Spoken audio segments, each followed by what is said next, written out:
Chapter 1. The Disciple and the Master. The wind howled over the mountains, carrying with it the sharp scent of pine and the faintest tinge of blood.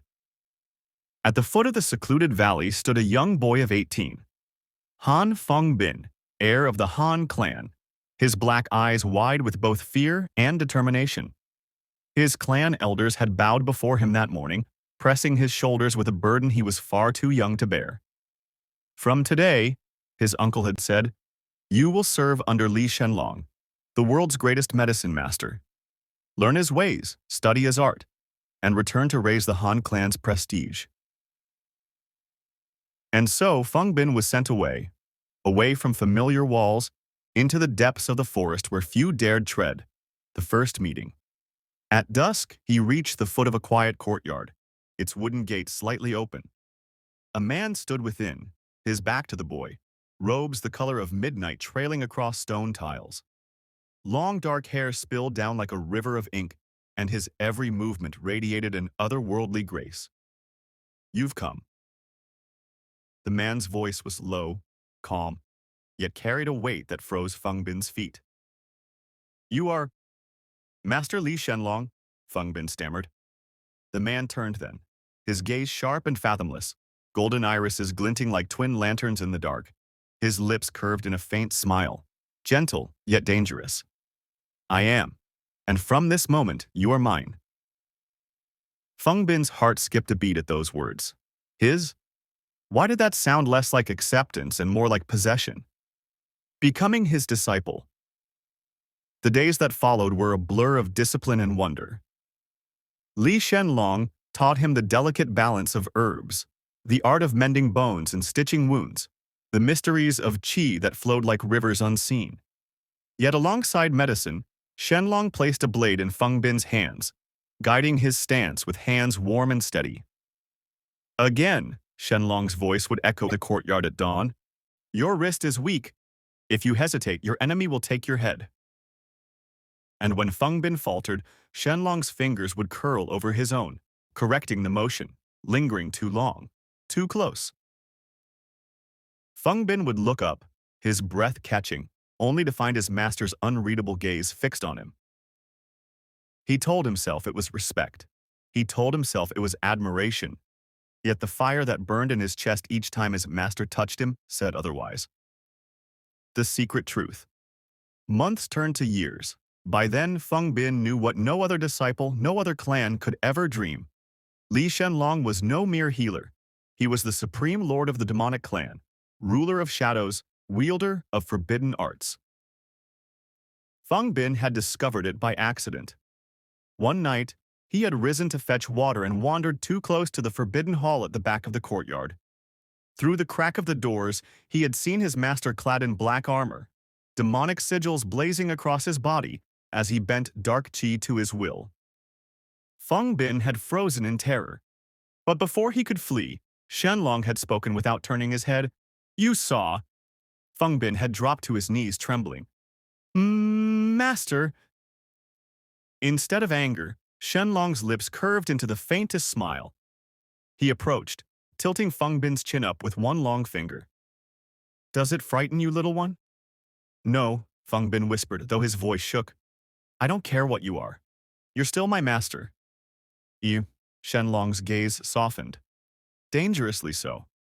His thumb brushed along the boy's jaw before he stepped back. Good. Then remember, if you ever betray me, I will destroy everything you love, including yourself. But he never punished him. Instead, he drew FengBin even closer from that day on, teaching him not only medicine and swordplay, but secrets of the demonic arts. Obsession in silence.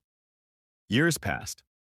FengBin grew from a boy into a young man of 21, sharp-eyed, graceful, yet with a restless fire inside him. And that fire burned only for one man.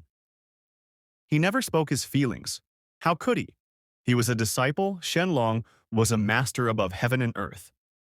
But in the privacy of his chamber, FengBin's thoughts tangled. When Shenlong laughed, his heart skipped. When Shenlong patted his head or draped his cloak over his shoulders on cold nights, his chest ached. When he saw others bow before his master, he clenched his fists, jealous that anyone else could touch or look at Shenlong. Sometimes, in the still of night, FengBin would press his palm to his chest, whispering into the silence, "Master, you don't know. I would give up my life, my clan, my soul, just to be yours." But he never said it aloud. Instead, he followed his master faithfully, every look and word carving deeper into his heart. Shenlong's quiet possessiveness. Li Shenlong, too, was not blind. His golden eyes often lingered longer than they should, watching the way FengBin trained until sweat soaked his robes, watching him mix herbs with furrowed brows, watching him sleep by the fire after late nights of study.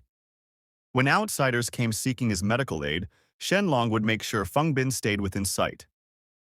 When other sect leaders praised FengBin's talent, Shenlong's voice would cool, cutting their words short. And whenever danger threatened, his sword would be at FengBin's throat before anyone else dared to move. "Your life," Shenlong once said, pinning him against the courtyard wall after a skirmish, "belongs to me. Don't you dare throw it away." FengBin's cheeks burned crimson, his breath shallow, but he nodded. His heart, however, screamed louder. "I want to belong to you in every way, Master, but do you see me the way I see you?" That was how their bond was forged, an endless dance of devotion, obsession, and silent longing. Han FengBin, the disciple who loved too much but dared not confess. Li Shenlong, the master whose possessiveness grew darker each day. And fate, waiting for the day when silence could no longer hold them apart. Chapter 2. The New Sect Lord. The great bells of the Han sect tolled that day, heavy and mournful, announcing the death of its lord. The banners were lowered, the clan members dressed in white mourning robes, and incense filled the air. Han FengBin, now 26, stood at the center of it all, his face calm, but his heart in chaos. His father was gone, and the burden of leadership of 1,000 lives fell upon his shoulders. He had trained for this moment his entire youth, but never did he imagine it would mean leaving him. Leaving Li Shenlong. The departure. FengBin lingered for days, torn between duty and desire. Shenlong had gone far away, called to heal nobles in a distant land. FengBin had waited, prayed, hoped he would return before the final rites, but the sect elders pressed. "Your people need you, young lord," they said. "You cannot abandon your bloodline." And so, with heavy steps, FengBin returned to the Han sect as its new lord, without a word of farewell to his master. Yet as he stood in the grand hall wearing the robes of leadership, his hands trembled. He remembered the nights his master tucked a cloak around his shoulders, the warm touch correcting his sword stance, the golden eyes that seemed to burn into his soul. "Master, forgive me," he thought, staring at the empty seat where his father once sat.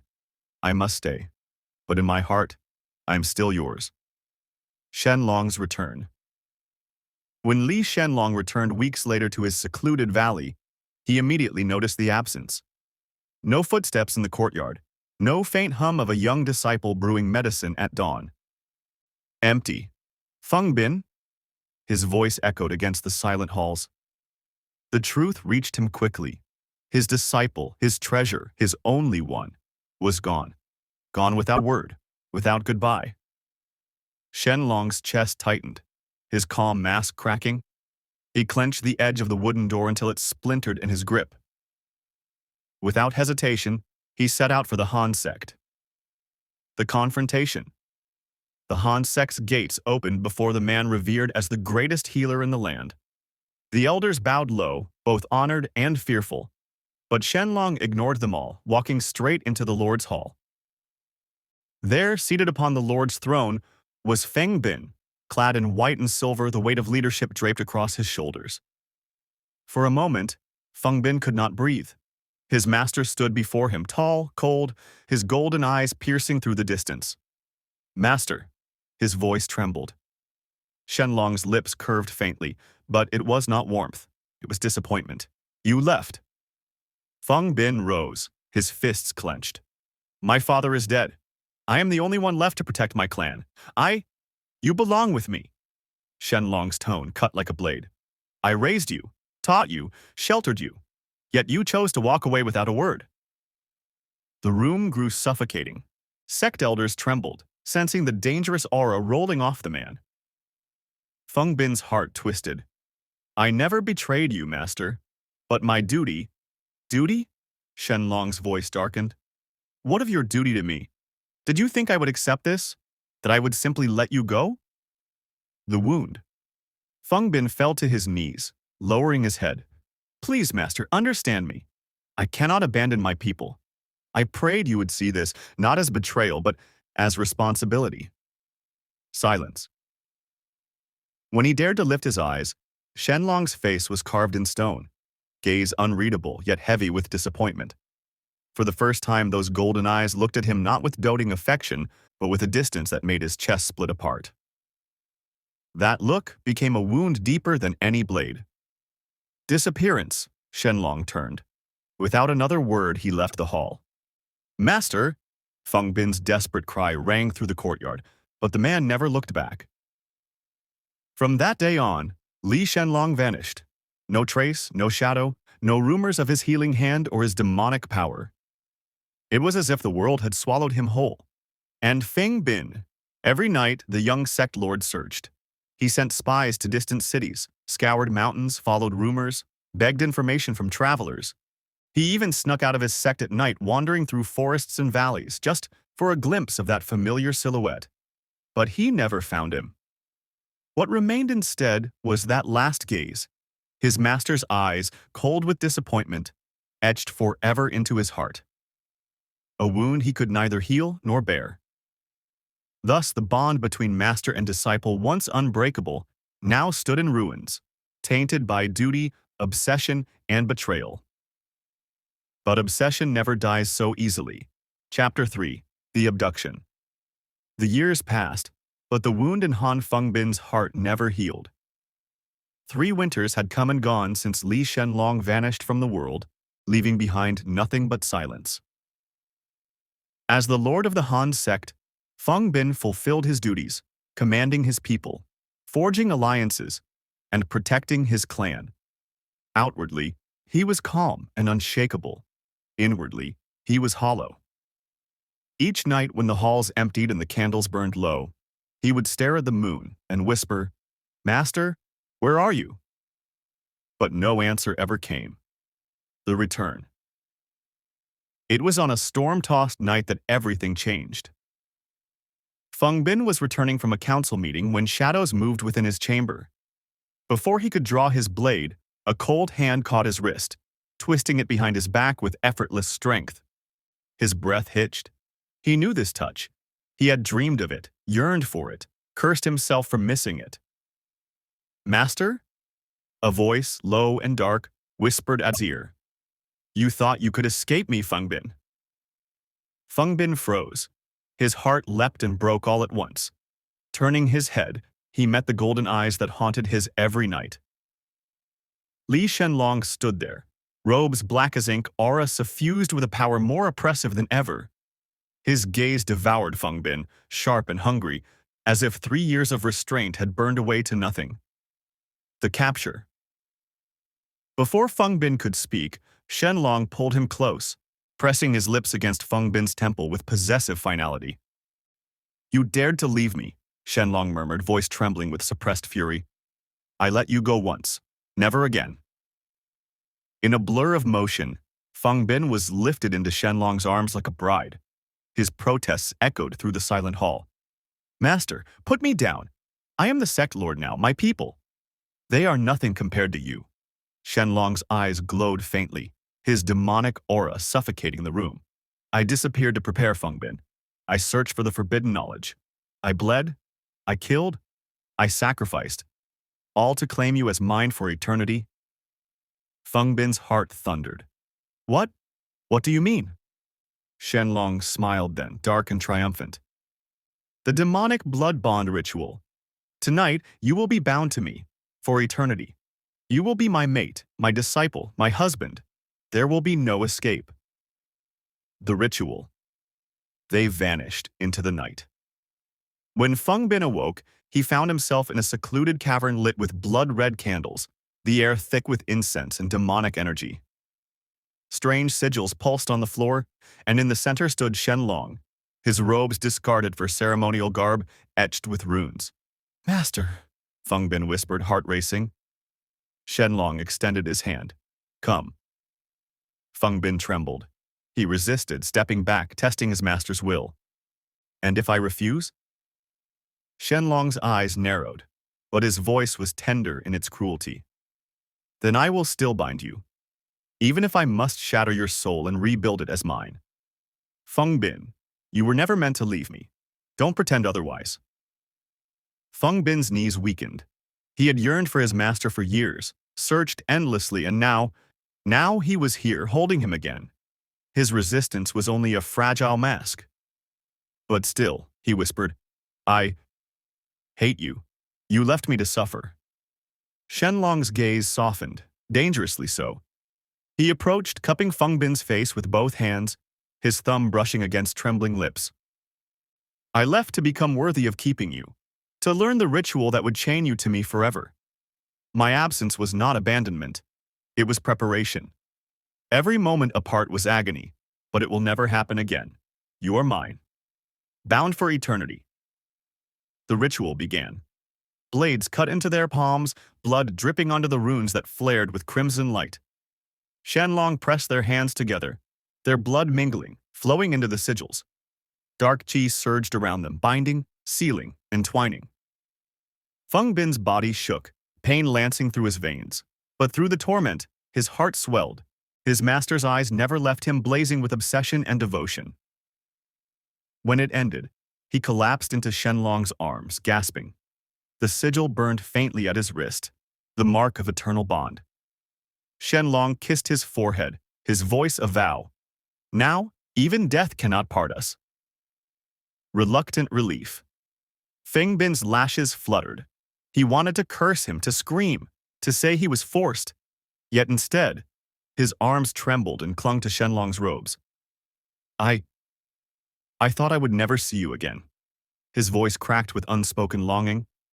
Shenlong's lips curved in a possessive smile. "Foolish boy, I never stopped watching. Even when you thought I was gone, I was there, hidden in the shadows. Every smile you gave your sect tore me apart. Every night you stared at the moon, I wanted to descend and claim you." FengBin's heart clenched. His master's obsession was far deeper than he had ever imagined. And though he had resisted, though he told himself it was wrong, he felt a quiet, shameful relief. Because the truth was, he had always wanted this, to be claimed, to be bound, to belong. Thus, under storm and blood, master and disciple became mates, bound by obsession and eternity. One had waited years to be taken. The other had waited years to take. And now, there would be no escape. Chapter 4. Obsession turns to devotion. The first morning after their binding, Han FengBin woke to the smell of food, rich broth simmering, delicate herbs steeping, the faint hiss of oil. His lashes fluttered open, and he found his master, no, his husband, kneeling by a clay stove, sleeves rolled up, stirring a pot. Li Shenlong, supreme lord of the demonic clan, feared and worshipped across the lands, was cooking. "Master," FengBin whispered, his throat tight. Shenlong turned, golden eyes soft in a way that made FengBin's chest ache. "You're awake." He brought a tray to the bedside, setting down bowls of porridge and side dishes with meticulous care. "Eat." FengBin's lips trembled. For 3 years he had dreamt of this warmth, of this care, and now it was before him again. The spoiling begins. The days that followed blurred together in a haze of devotion. Shenlong would not let servants near him. Every task was done with his own hands. He personally bathed FengBin, washing his hair with slow, careful fingers, drying him with soft towels. He chose his clothes each morning, fastening the belts and smoothing the folds himself. He took him on quiet strolls through secluded gardens, his hand never leaving FengBin's wrist, as if to remind him that he belonged nowhere else but here. And at night, when the candles dimmed, Shenlong's arms locked firmly around him, as though even sleep could not loosen his grip. The once stern and untouchable master was gone, In his place was a man who could not breathe without his disciple at his side. FengBin's heart. At first, FengBin resisted. He tried to pull away, to remind Shenlong that he was the lord of the Han sect and could not live as a prisoner. But each time Shenlong cooked for him, each time he brushed his hair with patient hands, each time he caught his cold fingers and warmed them between his palms, FengBin's heart softened. He had missed this. For 3 years, he had starved for his master's attention, for this gentle doting only Shenlong ever gave him. In the quiet moments, watching Shenlong's profile lit by lantern glow, hearing his low voice as he murmured about nothing at all, FengBin realized his master's possessiveness was not cruelty. It was love. Obsessive, overwhelming, consuming, but love as deep and desperate as his own. The message to the Han clan. But Shenlong was not a man who shared. One evening, as FengBin watched his husband prepare tea, a messenger cloaked in black entered the hall. He knelt and bowed low before Shenlong, awaiting orders. "Tell the Han clan," Shenlong said, his voice cool and absolute, "that their lord will not return. From this day forth, Han FengBin is mine, husband of the supreme lord of the demonic clan." FengBin's breath caught. "Master!" Shenlong's eyes cut to him sharp with warning. Then, softer, he reached out and brushed his knuckles along FengBin's cheek. "I lost you once. I will not lose you again. They had their lord for 3 years. Now, it is my turn." The messenger bowed deeper. Shenlong continued, "If the Han clan dares to oppose me, if they even think to take him back, then let them know this. The demonic clan will declare war. Their sect will be ash and blood. It will be wiser for them to accept." The messenger vanished like a shadow. Silence fell. Possession. FengBin's heart pounded. He wanted to protest, to say it was too much, but the words withered beneath Shenlong's golden gaze. "You are mine," Shenlong whispered, pressing his forehead to FengBin's. "Not theirs, not the world's, only mine. And now, the world will know it." FengBin closed his eyes, shivering. He should have resisted. He should have been angry. But instead, his arms lifted and circled his husband's waist, holding him close. Because deep inside, in the place he never dared to admit aloud, he wanted this. To be claimed, to be bound, to be loved so fiercely that not even heaven or earth could pull them apart.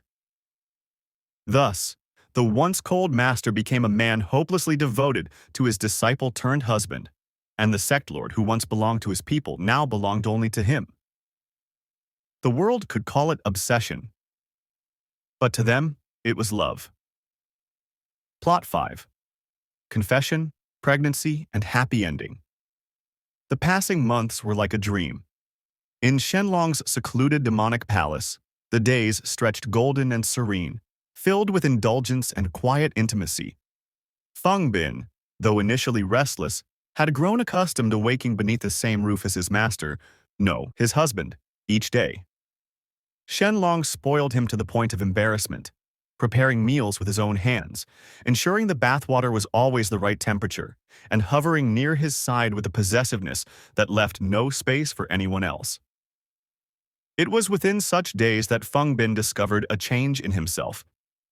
At first it was only a faint dizziness, then a sudden distaste for certain foods, then an overwhelming fatigue. Shenlong, ever vigilant, was the first to suspect. With careful hands he checked FengBin's pulse, his expression darkening for a moment before softening into disbelief and uncharacteristic joy. "You..." Shenlong's voice trembled as he pressed a palm over FengBin's abdomen, his scarlet demonic eyes unusually gentle. "You are carrying my child." FengBin froze, wide-eyed, the words sinking in slowly. His lips parted, his breath shallow. He was pregnant. Their child. The child of his master. His hands shook as he clutched Shenlong's sleeve. "Truly." Shenlong, usually so composed, nodded fervently like an eager youth. "On ours. No one will ever take you away from me now." His voice was hoarse, as if he feared this miracle might slip through his fingers. Tears welled in FengBin's eyes. For years, his heart had burned silently with forbidden longing, his love hidden behind the guise of loyalty and disciples' respect. But now, feeling life stir within him, he could no longer suppress the storm inside. "Master," FengBin's voice cracked. He buried his face against Shenlong's chest, trembling. I've always loved you. I was too much of a coward to say it before, but I have longed for you for so many years. Even when I left, my heart, it never once stopped aching for you." Shenlong's arms wrapped tightly around him, crushing, possessive, trembling. His breath hitched against FengBin's hair, voice breaking. "FengBin, mine. Always mine. I thought I had lost you forever, but heaven is merciful. You've always belonged to me. And now, you've given me a child. You will never leave me again." The months that followed were filled with tenderness. Shenlong guarded FengBin as though he were the most precious jewel in the world. He would not let FengBin lift anything heavier than a brush, refused to let him walk without his hand at his back, and even prepared nourishing soups daily. His obsession only deepened, but it was now laced with devotion. At last, the night came when FengBin's cries echoed through the palace. Shenlong, who had faced countless battles without flinching, was reduced to a pale wreck as he grasped FengBin's hand and whispered encouragement, his crimson eyes wild with fear and anticipation.